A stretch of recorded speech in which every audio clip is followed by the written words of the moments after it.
Yes, ladies, gentlemen, boys, girls, UFOs, dogs, cats, and everything alike. We are finally here at the end of 2020. And now that we are at the tail end of 2025, I think it would be fitting to do a nice little treat for the fans of cinema and films and, whatever guys like to watch these days. So I have decided to make a top 10 best movies of 2025 list. Some of you guys may agree with this list. Some of you guys may be like, fuck no, that's bullshit. But hey, again, this is my personal list. If you have an opinion, if you have any of your top 5 list, top 10, look down below, comment down below, let me know, help me out. Number 10. And coming in number 10, hot, is Predator Badlands. This was a very entertaining watch. So, pretty much, this guy, he kind of wants to prove himself to his family or his clan, and they pretty much sent him off on this adventure. And he kind of also wants to avenge his father's death or brother, whoever it was. But I really enjoyed this one. I enjoyed how detailed it was, and it's labeled as a PG-13 movie, but there's a lot of cool like CGI. There's a lot of cool kills in here, and I like the fact that the blood. There's no humans. There's no humans at all. There's the predators, and there's like one robot or the girl, whatever.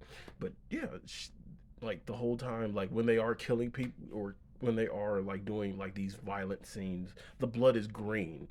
The blood is green, so it's like they're not. You can tell they're not fucking humans. So I think that's pretty cool. It was a pretty cool movie.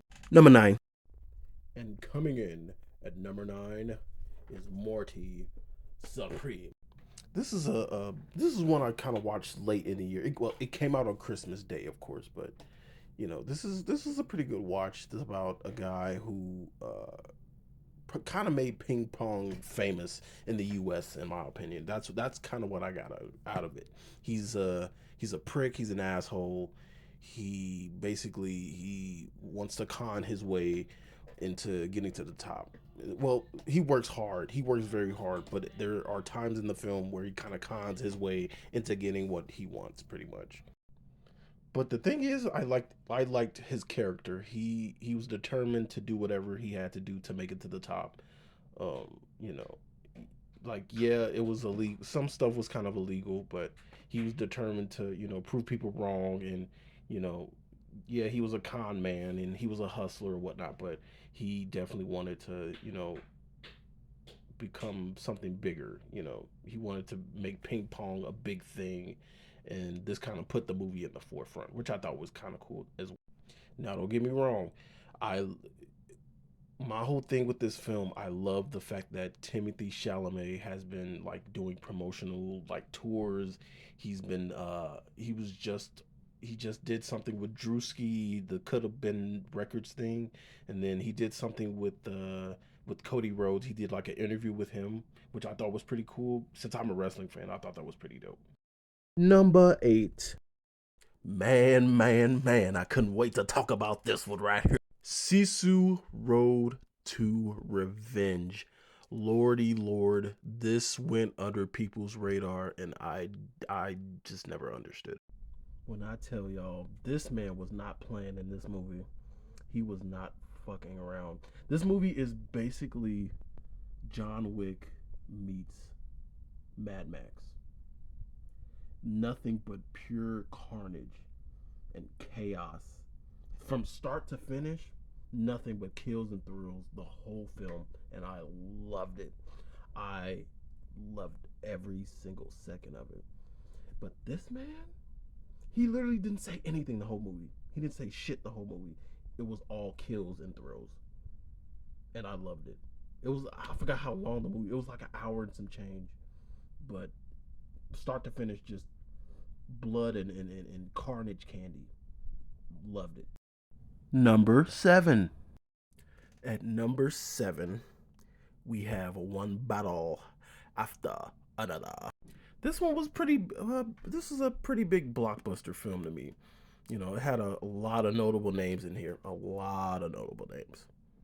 But the three people that I think that really stood out in this movie, Leonardo DiCaprio, of course, legend in the film industry. Tiana Taylor. This is honestly, this is probably the best performance I've seen from Tiana Taylor, other than the Byron Tyler Perry crap she did all those years ago.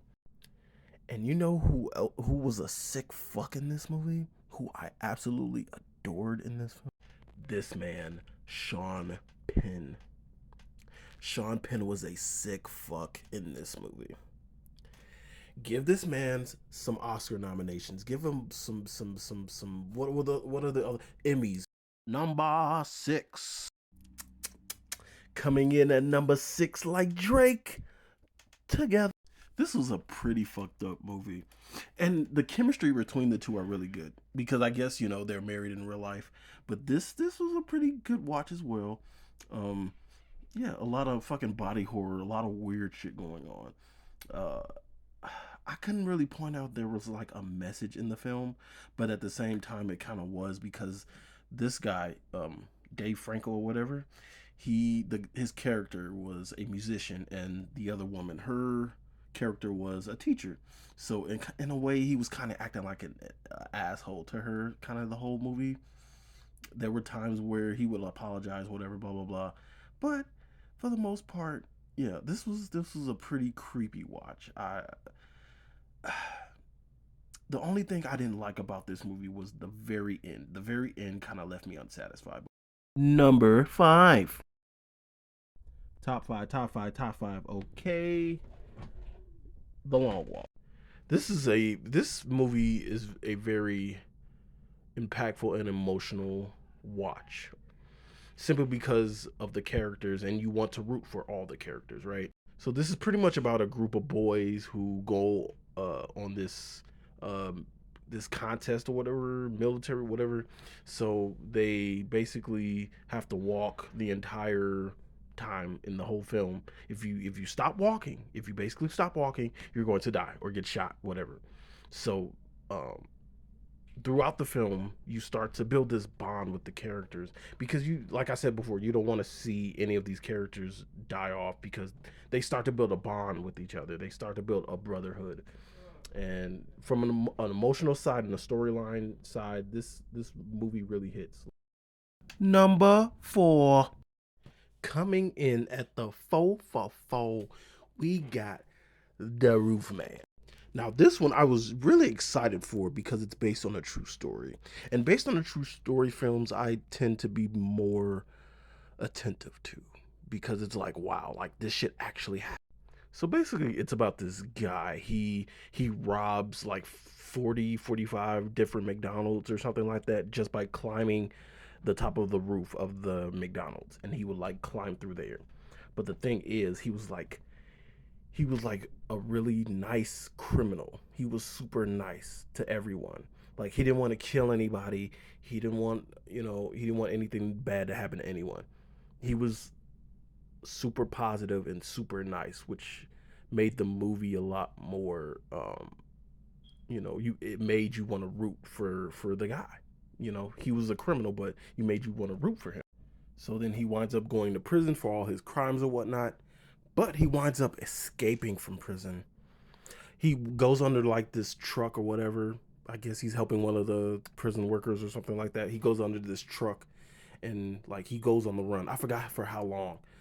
But the crazy thing is he like rebuilds his whole life. Like he started off living inside of a Toys R Us without being detected. Like he was super smart. He knew how to work the cameras. Like he knew how to change the workers who worked at Toys R Us. He knew how to change their schedules. Like he started a new family. Like he basically started a whole new family. Met a woman, was basically fathering her children. It made you literally want to root for this man. Like that's how fucked up like it was. He was the criminal, but you didn't want to see him go to jail because he was so nice to everybody. Number 3, coming in at top 3 for the best movies of 2025. Oh my god. Bring Her Y'all, man. I went into this movie theater when I went to go see this. I thought this shit was gonna be terrible. I thought this shit was gonna be ass. But I was wrong. This was beautifully made. This was fucking creepy. This was fucking weird. And I loved it. I loved every second of this. I'm gonna go a little in depth here, but bro, this bitch was crazy. This bitch was fucking crazy. Okay, no spoilers or anything, but bro, she fucking poured pee on one of the kids, and then she smacked one of the blind kids, like just, and then tried to blame the brother or whatever, like, oh, he did it, but she didn't know because she's blind, so she automatically thought that it was him, and also she sprayed this crazy bitch. She sprayed the fucking room. I think she sprayed her or somebody. She sprayed something, one of the dude's cologne or whatever, just to make it seem like it was him that smacked the blind girl. And I was like, what the fuck? This bitch is crazy. Number two. Coming in at number two. F1. See, look, I don't know about y'all, right? I don't know shit about race cars, racing period. I don't NASCAR. I don't know anything about that, right? Visually, this film was very impressive. It's like you were right there in the car with them. Like, this is a movie you cannot watch at home. Don't watch this shit at home. Or if you are at home, it better be on a huge screen. A huge fucking screen. You cannot just watch this on a regular TV. This is worthy of theaters because of how highly amazing these races are. Like, you have to watch this at the theaters. There's no debate about it. These races were amazing, and I don't even watch race cars. I don't watch that shit. They cooked. And for my number one pick for the top 25 films this year, oh my god, Magazine Dreams. Give Jonathan Majors an Oscar for this film. This was his comeback film after all the allegations, all the shit he'd been through. This, in my opinion, this was therapy for him. This movie was therapy for this man. This movie cooked. This movie gave me anxiety. I cringed. Like, it was so many moments, like twists and turns in this film. Like, there were times where like I would feel uncomfortable. Like this I don't see how this isn't labeled as a horror film because this movie made me feel so uncomfortable and I loved it. Mentally, Jonathan Majors was fucked up in this film. I felt so bad for him this entire movie, and this is well deserved.